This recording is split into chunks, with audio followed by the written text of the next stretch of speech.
Being gay in Jamaica is where you experience bad most of the time rather than good. You have to live a very private life.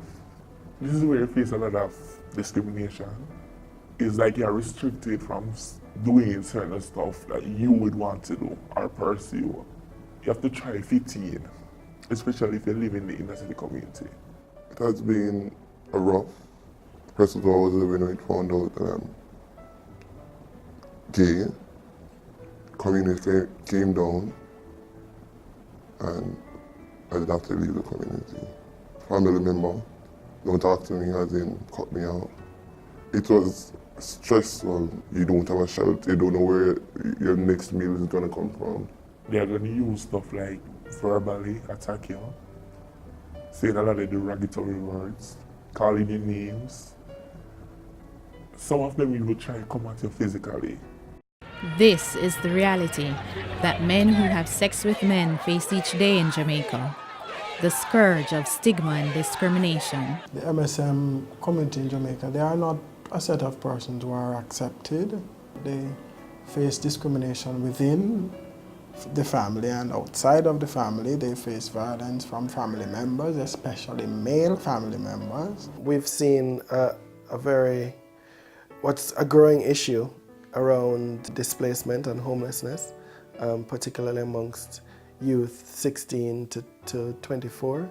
A number of MSM and young gay youth are not accessing healthcare because of the stigma around sexuality and gender identity. That does exist and does play out actively amongst the healthcare workers. There's a major thing when it comes on to employment for either gay men and even for transgenders as well. A lot of our gay men and MSM and transgender, they drop out of school. When they act effeminate, boys trouble them at school, call them all kind of name, abuse them. Words are powerful, you have feelings, you're human. I tend to be depressed at sometimes. I even cry myself to sleep. I question God, you're the one who made me. Why can't I change now? Suicidal thoughts come to you. And the whole feelings that you feel stressed, you don't even want to go out and road. You don't even want nobody to see you.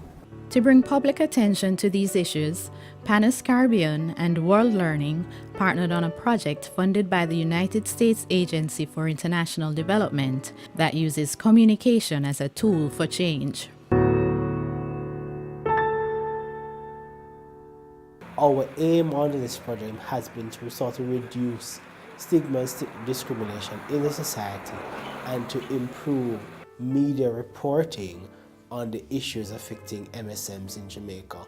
Understanding that the HIV epidemic as it relates to MSMs in Jamaica has been really significant. The idea was, how could the Panos project assess, first of all, the way in which media address these issues and influence the way in which they address them in the future. We wanted to set the context, to clarify the myths, to ensure that persons understood the epidemic and understood why insensitive reporting could drive the epidemic in a negative way and drive negative attitudes towards persons living with HIV, of which our MSM community have the highest prevalence. We wanted to ensure that the journalists understood the impact they have in setting the correct context as it relates to the epidemic. Having been exposed to these workshops and then getting to know some of the underlying issues facing this community and how, as a journalist, our work can determine what the end result is. Our work will determine whether or not there's an end to stigma and discrimination. The workshop really helped me to be better able to understand these issues and to look at the bigger picture. Prior to these workshops, I had never encountered somebody who openly identifies as a member of the MSM community. And so through these workshops, I got an opportunity to interface directly with such persons, and then you realize that, these are persons with real issues just like everybody else.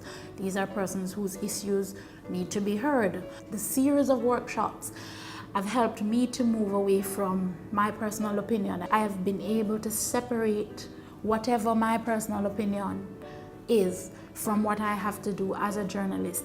A major activity under the project was the Vancouver Exchange, which saw journalists and policymakers traveling to Vancouver, Canada to see firsthand their handling of MSM and LGBT communities and their issues. It gave me an opportunity to see the international picture, how other countries are dealing with the MSM communities, how they're dealing with their legislation having to do with stigma and discrimination, and then taking back that knowledge to see how that could be reflected in the things and the stories that I would write about and how I would treat issues relating to the MSM community. Panos and World Learning also collaborated to launch Speaking Out, Voices of Jamaican MSM, a collection of oral testimonies from local MSM. A lot of the stories that were told are painful stories based upon the things that these persons have been through. It was something from the community, by the community, that was put in the publication to, enlighten other groups in Jamaica about the issues that gay men, MSM and transgender faces within the country. The interviews that were conducted for the publication were peer-led, so it was their peers who did the interviews. And so that built up a cadre of peer leaders who could conduct such research. The publication has also been useful for us in terms of supporting our advocacy with policymakers, thought leaders, just being able to share the broad realities that are faced by the community. I thought that was a very successful publication. In that document, a lot of voices that were confined to a little space got all over the world. We participated in the International AIDS Conference, in which these testimonies were also highlighted, and the issues that were raised by the men who we interviewed and who participated in our process was brought to that international level. What they ended up with was a document which made men who have sex with men real people. And I think that really is very impactful, because once you know somebody, it's harder to hate them and mistreat them. We're also able to utilize that material to bring that as sort of evidence to stakeholder consultations with some of the major stakeholders, including the Ministry of Youth and Culture, including the health authorities, also with faith-based organizations, so as to address some of the issues that were raised. It was very good for us to be a part of that project, to sort of reach the vital persons in the society that we wanted to reach. The project also built the capacity of individuals and groups within the MSM community to engage with media in building awareness of their issues. I think the most significant outcome of our partnership would have been the training that our members had participated in, the social media advocacy training. Through that, we were able to mobilize resources towards a campaign that saw the archiving of approximately 12 videos related to LGBT issues to a YouTube channel.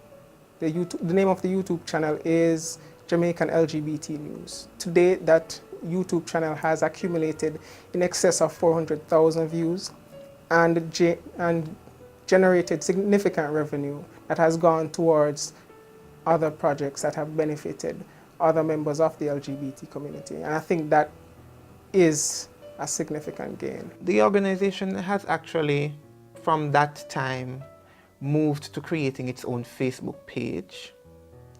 And we've done some involvement with getting other organizations and groups on our page. It has helped the organization to disseminate information to the wider populace about what is happening within MSM community, whether it is within Jamaica, outside of Jamaica. And it has also created or opened linkages for us to educate or pass on information to persons that are part of our organization on how they can use social media to advocate for themselves in whatever area, advocate for their friends. One of the things that we started was a cyber peer reach by reaching other GNTs through peer education through cyber. So using like the Facebook, the Twitter, all of them, Skype, if we can Skype the person, yes, we use it to send the information and talk to them. And create the linkages to healthcare and the cascade of services that is offered in Jamaica. After more than 2 years of work, the Panos World Learning Communication Initiative, funded by the USAID, aimed at reducing stigma and discrimination and promoting MSM health in Jamaica, was able to achieve a measure of success. I think we were able to make significant impact on various components of the what we set out to do.